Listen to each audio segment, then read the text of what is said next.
Halo guys, gimana kabarnya kalian semua? Semoga semuanya dalam keadaan baik dan dilancarkan rezekinya, amin. Kali ini, Nakama Movie akan melanjutkan sedikit spoiler versi novel dan preview Donghua Soul Land 2, Sekte Tang yang tak tertandingi episode 23.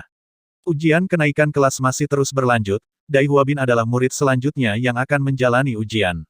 Tuan Muda Adipati Macan Putih itu memilih binatang roh 1000 tahun, harimau angin yang memiliki perawakan mirip dengan roh pelindungnya. Menghadapi serangan ganas harimau angin, Dai Huabin tidak menghindar sama sekali, dia malah ingin adu mekanik dengan harimau angin.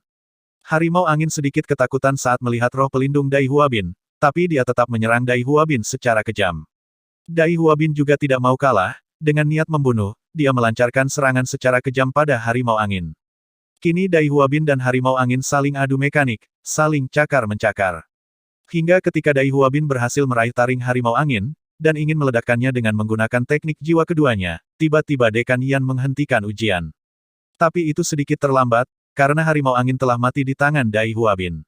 Meskipun sempat dimarahi, akhirnya Dai Huabin mendapatkan nilai 145 poin, dan juga wajib ganti rugi atas kematian binatang roh Akademi Shrek dalam waktu 10 hari, jika tidak, status Dai Huabin sebagai murid inti akan dicabut. Setelah pertarungan kejam itu, Dai Huabin tidak lupa untuk memprovokasi Yu Hao, karena dengan nilainya saat ini, dia yakin bisa memenangkan taruhan. Pasalnya, Dai Huabin yakin, tanpa teknik ilusi cincin roh 100.000 tahun, Yu Hao tidak memiliki kemampuan untuk mengalahkannya. Yu Hao tetap tenang menghadapi provokasi Dai Huabin, dia segera maju ke arena untuk menjalani ujian. Yu Hao juga memilih binatang roh 1000 tahun peringkat tinggi, yaitu Raja Singa Api. Pada awalnya semua orang meremehkan Yu Hao, termasuk Dai Huabin, mengingat tingkat kultivasi dan cincin rohnya, sudah dipastikan Yu Hao tidak akan bisa menahan serangan Raja Singa Api, yang bahkan lebih kuat dari dua binatang roh yang dihadapi Wang Dong dan Dai Huabin. Untuk menghadapi serangan Raja Singa Api, Yu Hao menggunakan keterampilan armor permaisuri es. Dengan kekuatan intimidasi permaisuri Kalajengking Giok es, Yu Hao memberikan perintah Raja Singa Api itu untuk berhenti dan enyah dari hadapannya. Raja Singa Api yang sebelumnya dengan kejam menyerang ke arah Yu Hao, tiba-tiba berhenti dan merasa ketakutan, lalu melarikan diri. Kejadian ini membuat semua orang bingung, kecuali Dekan Yan, karena dengan basis kultivasinya, secara alami dia memahami apa yang telah terjadi. Jadi intinya, Yu Hao mengandalkan intimidasi dari permaisuri Kalajengking Giok es untuk menekan Raja Singa Api. Kemudian Dekan Yan memberikan nilai 150 poin pada Yu Hao, lalu dia pergi sambil bergumam akan merebut Yu Hao dari divisi alat roh. Mata percaya diri Dai Huabin berubah agak linglung. Dia masih bingung dengan apa yang telah terjadi, dia bertanya-tanya bagaimana Yu Hao melakukannya. Dengan begitu, Yu Hao telah memenangkan taruhan dengan Dai Huabin. Ketika Dai Huabin CS keluar dari area, Yu Hao CS menghampirinya, dan menagih hadiah taruhan, yaitu bersujud dan mengakui kesalahan. Banyak sekali murid-murid yang menyaksikan ini, jadi Dai Huabin merasa sangat malu dan marah. Dengan raut wajah penuh kemarahan, Dai Huabin pergi dan menyuruh Zulu untuk memintakan izin cuti pada Guru Mujin. Di tempat lain, kini Dekan Yan, Dekan Qian, dan para tetua Akademi Shrek sedang mengadakan pertemuan di Paviliun Dewa Laut untuk membahas Yu Hao. Divisi roh pelindung dan divisi alat jiwa saling adu argumen untuk mendapatkan Yu Hao, bahkan kedua belah pihak tidak bisa menahan kemarahan dan saling memojokkan satu sama lain. Pasalnya baik divisi roh pelindung maupun divisi alat jiwa memiliki targetnya masing-masing, dengan bakat Yu Hao mereka yakin bisa memenuhi ekspektasi mereka. Di mana divisi alat jiwa telah menyiapkan Yu Hao sebagai prajurit tertinggi menggantikan Heike itu.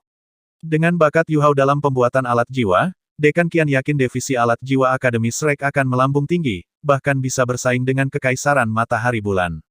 Di sisi lain, divisi roh pelindung tidak mau menyia-nyiakan roh pelindung tertinggi yang jarang sekali muncul, mereka yakin hanya divisi roh pelindung yang bisa memaksimalkan roh pelindung tertinggi atribut es tanpa batas milik Yu Hao. Hingga pada akhirnya, Mu En yang merupakan kepala Akademi Shrek memutuskan untuk menjadikan Yu Hao sebagai murid inti di dua divisi, yaitu divisi roh pelindung dan divisi alat jiwa. Guru Dekan Yan dan Dekan Xian itu menambahkan, jika sebelumnya Yu Hao juga telah belajar di kedua divisi, tapi dia bisa belajar tanpa mempengaruhi salah satunya, jadi mereka tidak perlu khawatir.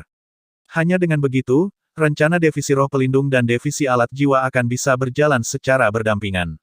Jika Akademi terus memperebutkan Yu Hao, maka dia akan merasa tertekan, sehingga akan mempengaruhi kultivasinya. Karena kepala Akademi sudah berbicara, maka tidak ada yang berani mempertanyakan, mereka hanya bisa menyetujuinya. Jadi, Sekarang ini Yuho merupakan orang pertama dalam sejarah Akademi Shrek, yang menjadi murid inti di 2 divisi. Lantas bagaimana cerita selanjutnya? Mari kita tunggu setelah Donghua-nya rilis setiap Sabtu, jam 9 di Tencent Video. Biar nggak penasaran dengan Soul Land 2 episode 23, langsung saja kita menuju ke video cuplikannya.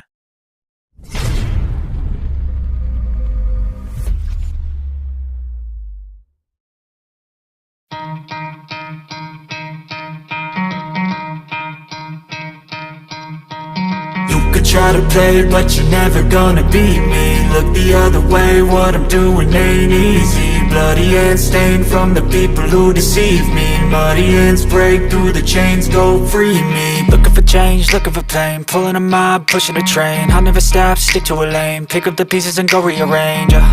I'll be the best above all the rest.